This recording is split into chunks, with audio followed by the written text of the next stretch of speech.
Hello दोस्तों, इस video के अंदर हम order 26 and section 75 to 78 of CPC के एक ओवरव्यू को देखेंगे। हम पूरा इसको एकदम डिटेल में नहीं समझेंगे क्योंकि इससे पहले हमने एक वीडियो के अंदर बहुत डिटेल के अंदर समझा हुआ है सभी प्रोविजंस को बेरेक्ट से रीड करते हुए, तो उतना डिटेल में हम नहीं जाएंगे। उसके लिए आप वो वीडियो देख सकते हैं। यहाँ पे हम एक ओवरव्यू लेंगे ताकि जब एग्जाम के वक्त अगर आपको देखना हो तो आप जल्दी से देख के इसको रिवाइज कर सके।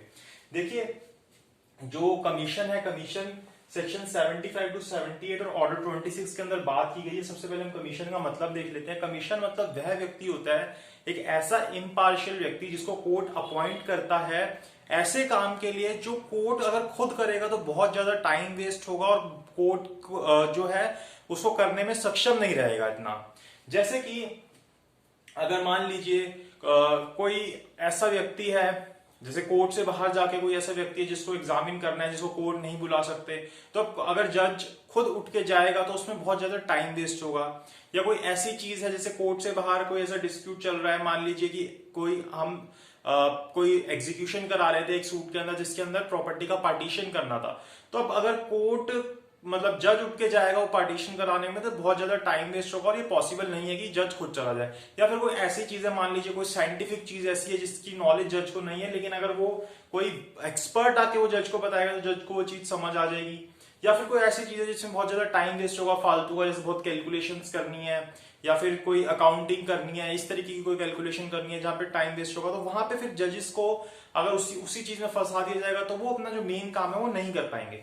तो इसके लिए प्रोविजंस लाए गए कमीशन को अपॉइंट करने के, कमीशन को इशू करने के। जो कमीशन इशू किया जाता है कोर्ट के द्वारा, मतलब एक इम्पार्शियल व्यक्ति को रखा जाता है कोर्ट के द्वारा कि वो जाके कोर्ट के बिहाफ पे काम करे। यहां पे बात समझना, कोर्ट ने अपना काम डेलीगेट नहीं किया, क्योंकि कोर्ट का ये काम नहीं है कि वो वहां पे जाके अकाउंटिंग करे या फिर पार्टीशन कराए।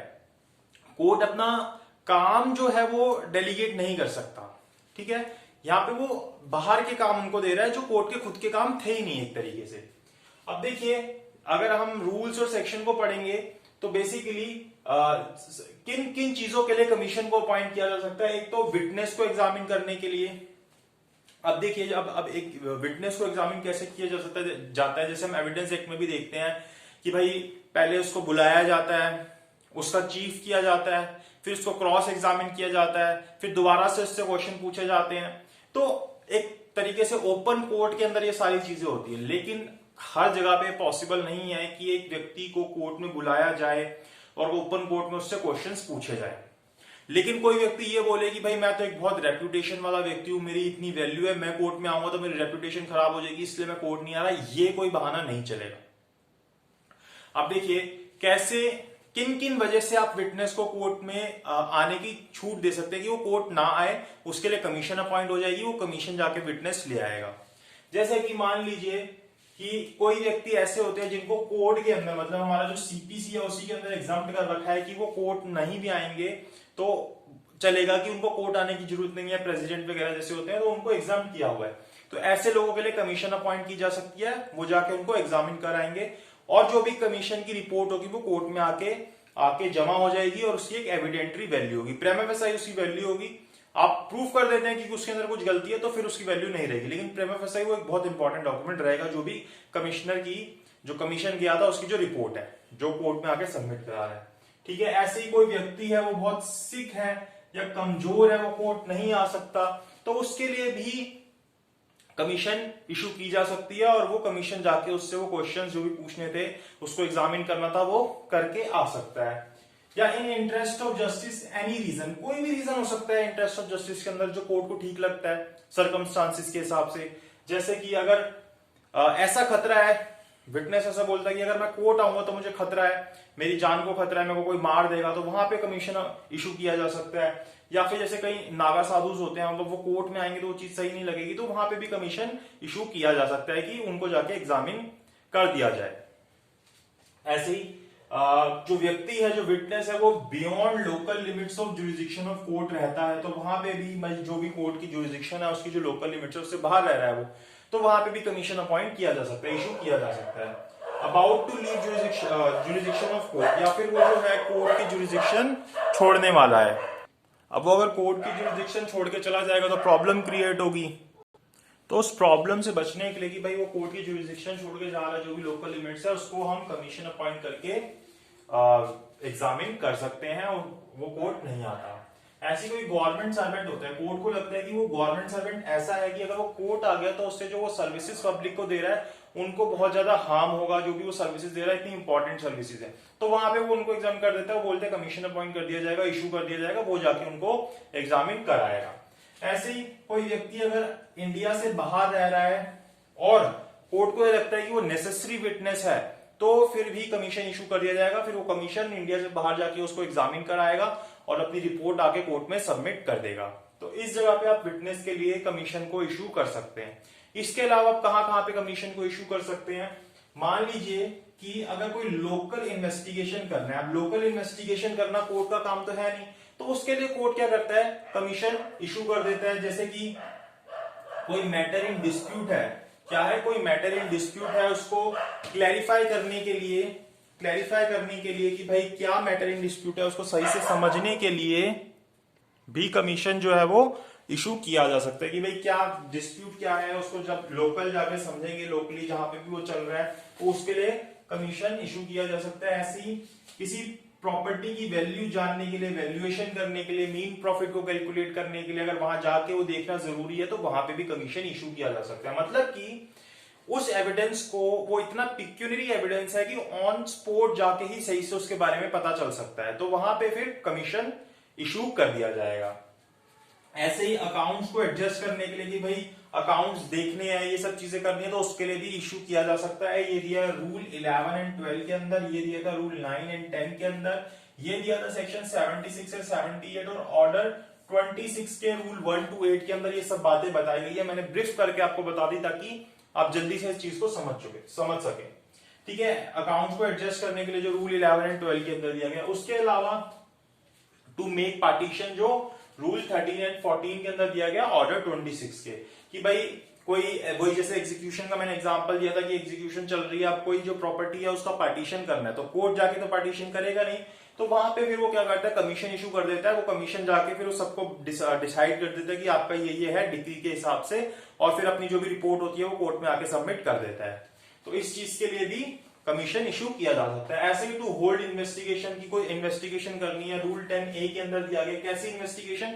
साइंटिफिक इन्वेस्टिगेशन, जो एक एक्सपर्ट की जरूरत है, जिसको जानने के लिए एक साइंटिफिक एक्सपर्ट की जरूरत है, तो वहां पे भी कमीशन इशू किया जा सकता है। और वो कमीशन कैसा होगा? एक साइंटिफिक कमीशन होगा, मतलब वो एक तरीके का ऐसा व्यक्ति होगा जिसको साइंस की नॉलेज होगी, तो वो फिर एग्जामिन करेगा, चीज को बताएगा, जो भी चीजें अपनी पूरी राय देगा, अपनी रिपोर्ट जो है सबमिट कर देगा कोर्ट के अंदर। ऐसे ही किसी प्रॉपर्टी को सेल करना है एग्जीक्यूशन के अंदर, तो फिर उसके लिए भी कमीशन इशू किया जा सकता है कि जाके इसको सेल कराओ।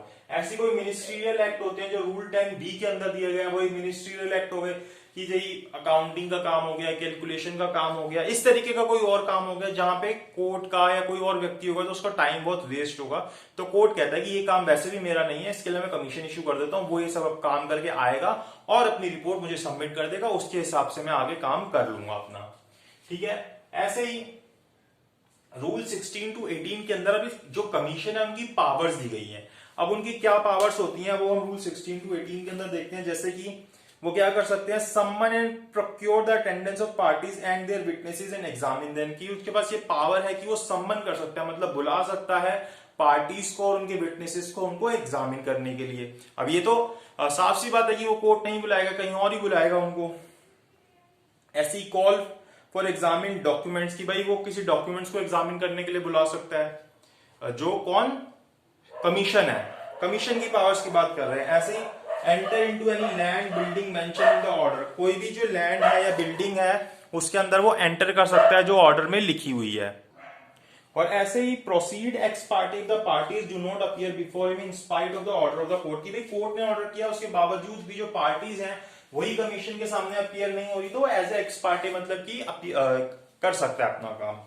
ठीक है, और रूल 18B जो है empowers the court to fix the date for return of commission, तो वो कोर्ट को पावर दे रहा है कि कब कमीशन ने रिटर्न करना है, उसके लिए वो डेट अपॉइंट कर सकता है, कौन, कोर्ट अपॉइंट कर सकता है। तो ये पावर्स की बात हो गई, किसके, कमीशन की पावर्स की बात होगी, उसके पास क्या क्या पावर्स है। एक्सपेंसेस रूल 15 में दिया, कोर्ट बताएगा कि भाई कौन जो है कमीशन के एक्सपेंसेस पे करेगा, जिसके फेवर में है, कौन, कोई भी वो कोर्ट बताएगा कि कौन जो है कमीशन के एक्सपेंसेस पे करेगा। उसके बाद commission for foreign tribunals rule 19 to 22 के अंदर दिया गया। जैसे मान लीजिए कि कोई बाहर की कोर्ट है, उसको लगता है कि भाई इंडिया में कोई ऐसा एविडेंस है, विटनेस है जिसको जो कोई एग्जामिन करना जरूरी है, तो जो भी हाई कोर्ट है जिसकी जुरिस्डिक्शन के अंदर वो विटनेस है, तो हाई कोर्ट को लगता है कि ठीक है भाई एग्जामिन करना चाहिए, तो वो अलाउ कर सकता है कि कमीशन के थ्रू इसको एग्जामिन कर लिया जाए। जैसे यहाँ पे देखा था हमने इनके इस सेक्शन के अंदर 76, 77, 78 वाले जो सेक्शन के अंदर बता रखा था कि एग्जैक्टली बताऊं तो कौन सा सेक्शन में,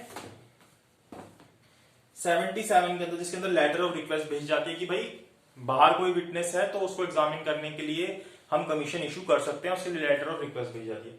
तो 78 में दे रखा है commission issued by foreign courts, तो वही चीज यहाँ पे बताई गई है कमीशन फॉर फॉरेन ट्रिब्यूनल्स के बारे में। उसके बाद लिमिटेशंस मैंने आपको बता दी कि भाई कोर्ट के ऊपर एक लिमिटेशन होती है, वो ऐसा काम कमीशन को नहीं दे सकता जो कोर्ट का खुद का काम है। जैसे ये सब काम देखोगे कोर्ट के काम नहीं है, कोर्ट अपना काम नहीं दे सकता। अगर जैसे एग्जांपल देता हूं, मान लीजिए कि अगर वोटों को गिनना है, अगर एक वोट हुए हैं तो वोट को गिनना उनका काम है, लेकिन वोट कौन से वोट सही है कौन से वोट गलत है उनको सेपरेट करना उनका काम नहीं है, तो ये काम कमीशन के द्वारा कराया जा सकता है। यही एग्जाम्पल बुक में दिया जाता है। उसके अलावा जो रिपोर्ट होती है कमिश्नर की, भाई वो जब ये इनको एग्जामिन करके आया इसके हिसाब से, तो उसकी जो रिपोर्ट है उसकी एविडेंटरी वैल्यू क्या होती है, प्रेमा फसाई, वो एक बहुत ही स्ट्रॉन्ग एविडेंस होता है। जब तक कि आपके पास कोई बहुत सॉलिड प्रूफ नहीं है, ग्राउंड्स नहीं है जिसके बेसिस पे आप ये प्रूफ कर सको कि ये जो कमीशन ने रिपोर्ट सबमिट किया है ये गलत रिपोर्ट है। सो इसके अंदर इतना ही है बेसिक्स। बाकी अगर आपको बहुत डिटेल में पढ़ना है तो वो वाली वीडियो चेक कर सकते हैं ऑर्डर 26 के ऊपर, और सेक्शन 75 to 78 हमने वहां पे डिस्कस कर रखा है। इस वीडियो के लिए इतना ही। अगर आपको वीडियो अच्छी लगी तो लाइक कीजिएगा, शेयर कीजिएगा और चैनल को सब्सक्राइब जरूर कीजिएगा।